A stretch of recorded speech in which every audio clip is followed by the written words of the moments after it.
আসসালামু আলাইকুম, জাহিদ হাসান রাব্বি নতুন একটি ব্লগে স্বাগতম আপনাদেরকে।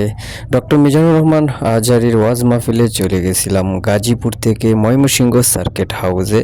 তো সেখানে গিয়ে বুঝতে পারলাম মিজানুর রহমান আজহারীর জনপ্রিয়তা। যদি সেখানে আপনারা না যান তাহলে বুঝতে পারবেন না, ওনার ওয়াজ মাহফিলে গেলে বুঝতে পারবেন যে জনপ্রিয়তা কতটুকু মিজানুর রহমান আজহারীর।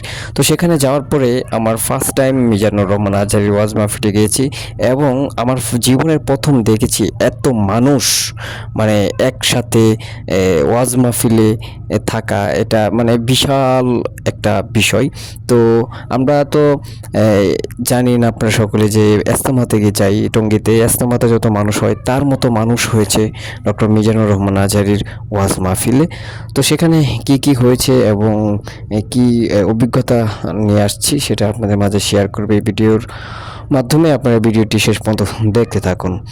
তো দেখতেই পাচ্ছেন এলইডি স্ক্রিন লাগানো হয়েছে, অনেক মানুষ এখানে আছে, একদম কানায় কানায় পরিপূর্ণ মানুষের ভিড় কিন্তু অনেক অনেক। আমরা তো শেষ পর্যন্ত একদম মেন স্টেজে যেতে পারি নাই, দূরের থেকে দেখেছি আজহারী সাহেবকে, সেটা অনেক সৌভাগ্য আমার জন্য।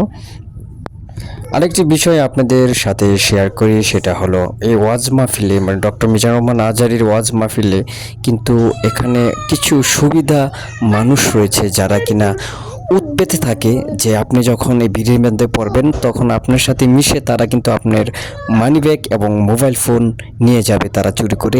এ ধরনের অনেক অ্যাক্টিভিটি এখানে হয়েছে এবং রয়েছে, সেটা থেকে আপনারা অবশ্যই সতর্ক সাবধান থাকবেন। আমরা একজনকে দেখেছিলাম যে ধরেছে তাকে, উনি ছিনতাইকারী এবং পকেট মার ছিল, তো ওনাকে উত্তম মাধ্যম কিছু দিয়েছে।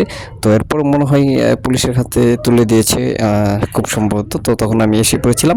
তো আপনারা দেখতেই পাচ্ছেন যে প্যান্ডেলের ভিতরে যে মানুষ, প্যান্ডেলের বাহিরে আরও অনেক মানুষ। তো আসলে একটা অভিজ্ঞতা হয়েছে যে ডক্টর মিজানুর রহমান আজহারীর ওয়াজ মাহফিলে গিয়ে যে এত মানুষ একসাথে হওয়া, আসলে কোরআনের মাহফিলে কোরআনের কথা শোনা, হাদিসের কথা শোনা, এটা অনেক ভাগ্য, হ্যাঁ, আমার জন্য। কেন আমি এখানে গিয়ে শুনতে পারছি ডক্টর মিজানুর রহমান আজহারীর বয়ান, সেটা আমার জন্য অনেক সৌভাগ্য মনে করছি। অনেক মানুষ হয়েছে, তো এই মানুষের ভিড়ে অনেক ভালো লেগেছে আলহামদুলিল্লাহ। তো সেটা আপনাদের মাঝে শেয়ার করেছি যখন নারে তাকবীর স্লোগানে মুখরিত হয়েছে ময়মনসিংহ সার্কিট হাউস।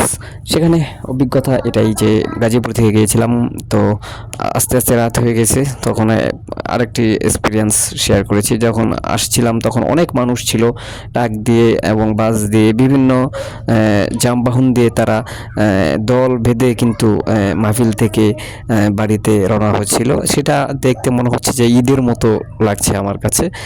তো এটাই বলবো আপনাদের মাঝে যে আজহারী সাহেবের জনপ্রিয়তা একদম বাংলাদেশের শীর্ষে অবস্থান করছে।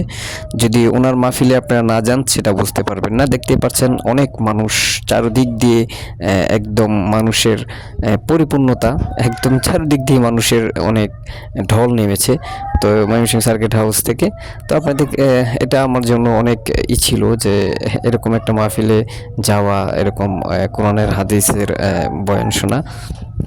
আল্লাহ যাকে সম্মান দেয় উনি অনেক সম্মানিত হয়, আর আল্লাহ যার কাছ থেকে সম্মান কেড়ে নেয় ও তলানিত একদম নিচের অবস্থানে থেকে যায়।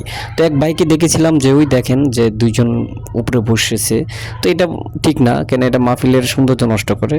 তো এটা থেকে সাবধান থাকবেন।